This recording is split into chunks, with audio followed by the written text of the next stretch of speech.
Hi guys! Welcome back sa Engineering Math Explained. Sa video ito, ituturo natin ang all about basic algebra for engineering students. So, Engineering Math Basics is a step-by-step procedure with no memorization at may engineering approach. So, let's proceed. So, most students says na madali lang ang algebra. Pero pag may letters na involved, blanco na agad ng utak. So, ang basic algebra is all about rules at order. So, hindi po tayo dapat nanghula, okay? So, let's proceed guys. What is algebra?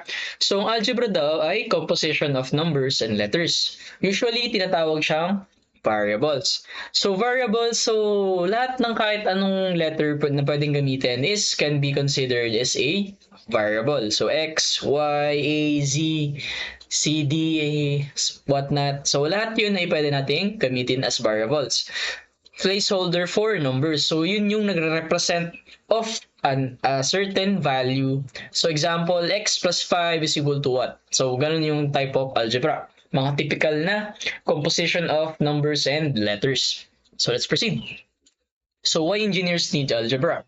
So, ang algebra po ay ginagamit to different equations at problem solving. So, napakahalaga po talaga ng algebra. So, we need to have a good foundation para mas maintindihan natin ang higher math. So, let's proceed.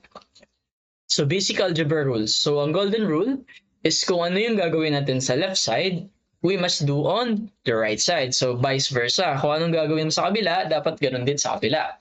So, ang goal is to isolate the variable at follow the PEMDAS rule. So, by recalling, the PEMDAS rule is about parentheses, exponent, multiplication, division, addition, at subtraction. So, yun po ang rule natin on solving complex types of equation, guys. So, sana nare-recall pa po yung ating previous video. So, if not, so you can just check on the channel on the topic about PEMDAS, okay? So, let's proceed. So, example number 1. So, x plus 5 equals 12. So, I'll execute this para mas maintindihan natin. So, I'll just go to my board. So, x plus 5 equals 12. Okay? So, para mas maintindihan natin siya, so let's solve this step by step. So, the rule is to, what we do on the right side, we must do on the other side or the left side. So, let's say in this case, sa kaliwa tayo mag-focus dahil meron tayong variable x. So, let's rewrite this x plus 5. So, nakopy na natin siya. So, ang rule natin, kapag kami nakita kang naka-add or subtract sa variable na number, so in this case, we have plus 5. Ang gagawin mo is to subtract the opposite. So, opposite ng positive is negative. And just copy the same number. So, likewise, dapat gagawin din natin yan sa right side. Nag-minus 5 tayo sa kaliwa, dapat mag-minus 5 din tayo sa kanan. So, anong sense? Bakit ginawa natin to? Dahil plus 5 minus 5 is equal to 0. So, makaka-cancel na. So, matitira na lang natin ay x.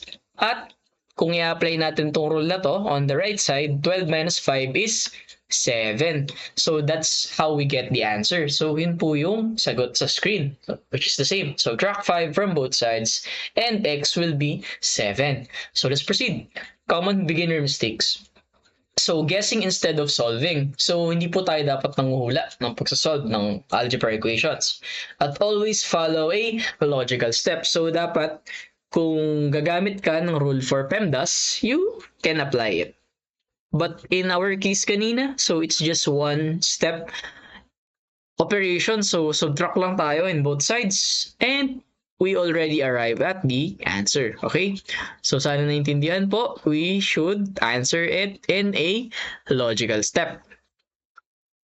So, next, how about kung ganito yung problem? So, I'll adjust the screen. So, we have next example. So, 3x equals 15. So, paano kung ganito naman yung problem?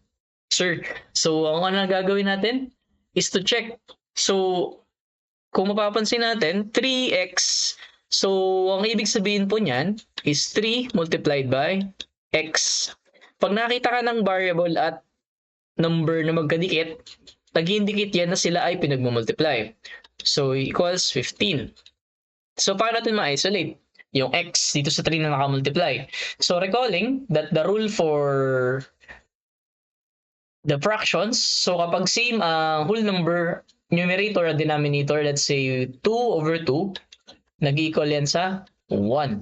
So, let's go back. So, in this case, para makancel natin yung x, we have to divide this by 3. So, anong ginawa natin sa left side? Divide by 3. And dapat gagawin din natin sa right side. So, magiging 1 na yan. So, meron na lang tayong 1. So, okay na lang din natin ilagay. X is also considered na may 1 dito, invisible 1. Kahit hindi na natin siya i-rewrite, understandable na yan. Is a word of math. So, 15 divided by 3 is equal to 5. So, that's the answer. X equals 5. So, that's the same in this screen, guys. So, sana naintindihan po natin. So, practice problem number 1. So, x minus 8 equals 10. So, I'll give you a moment to solve this in your own. Okay? Pause the video first. Okay, so let's solve. So, I'll just write muna yung problem natin. So, x minus 8 equals 10. So, let's solve na. So, gaya ng sabi ko kanina, so x minus 8. Ang gagawin natin, dahil minus 8 yan, mag-a-add tayo ng plus 8. So, ayusin naman natin yung sulat. Minus 8, plus 8. And then, on the right side, we also need to add plus 8. So, let's solve. So, dahil maka-cancel to, x na lang is equal to, magiging 0 na yan, is equal to 10 plus 8 is 18. So, that's the answer. So, let's see kung parehas lang. Ayun, add 8 to both sides and the answer is 18. So, example number 3. So, ito, ipapakita na lang natin kung paano siya nag-arrive sa ganitong answer. So, I'll show in the screen. 2x plus 4 equals 14. So, okay yan. So, the first thing to do is kung ano yung mas malayo or hindi dikit sa variable, yun yung pwede nating i-simplify. So, in this case, ito or ito ang una nating iisipin. Yung hindi dikit. Di ba? Ito hindi. Kasi ito dikit si 2 eh. Si 4, hindi. Hiwalay na may plus. So, ang natin gagawin is to treat this katulad ng mga previous problem. So, ikakopy muna natin siya. 2x plus 4. So, dahil plus 4 yan, magsusubtract naman tayo ng minus 4. Di ba sabi ko kanina para mawala yung mga gantong value. So, sa 14, magma-minus 4 din tayo. Left side and right side dapat may minus 4. So, simplify, magiging 2x na lang siya is equal to 10. And then, yung kanina, dinivide natin by 2 para makancel out yung value na to. Magiging 1 na lang yan. Matitira ay x. X is equal to 10 divided by 2 is 5. So, that's the answer in this problem. Kaya nag-arrive tayo sa x equals 5. Okay? Sana nasabayan po. So, practice problem number 2. So, 5x minus 2 is equal to 15. 5 times x minus 2 equals 15. So, you can pause the video and try to solve this on your own. So, I'll write this one muna. Okay? So, I'll give you a moment. Okay, let's answer this one. So, in this case, so kung hindi natin alam ang gagawin, what we need to do is to solve it first. So, unang gagawin natin, pag nakita kayo ng ganito na may number tapos may parenthesis, it indicates a multiplication. So, 5 times x minus 2 is equal to 15. Para mas maipakita lang natin at ma-highlight na merong multiplication sign na involved. So, in this case, para mawala natin yung 5 na ito, matanggal, we have to divide both sides by 5. Para maging 1 na lang ito. Dahil numerator and denominator is equal to 1. Dahil both ay parehas ng value. Both numerator and denominator. So, matitira na lang ay x minus 2. Is equal to 15 divided by 5 is 3. And by further simplifying the equation, x minus 2, dapat mag-add tayo ng plus 2. Tama. And also on the right side, dapat mag-add din tayo ng plus 2. So, makakancel out to. Matitira na lang ay x.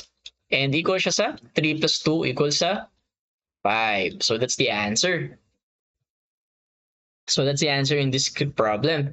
So quick algebra tips. So to isolate the variable one step at a time, at PEMDAS always applies. So the summary, algebra is about rules and not memorization. We should balance both sides and step-by-step wins. So if you have any more questions, you can comment down in the box in the comment section. And if you learn something new today, you can subscribe, like the channel, and our next topic for the succeeding one is about solving algebraic word problems. So sana natutunan nyo guys kung how to solve the algebra right now, and hope you learn something new. And bye bye for now and have a nice day. Thank you.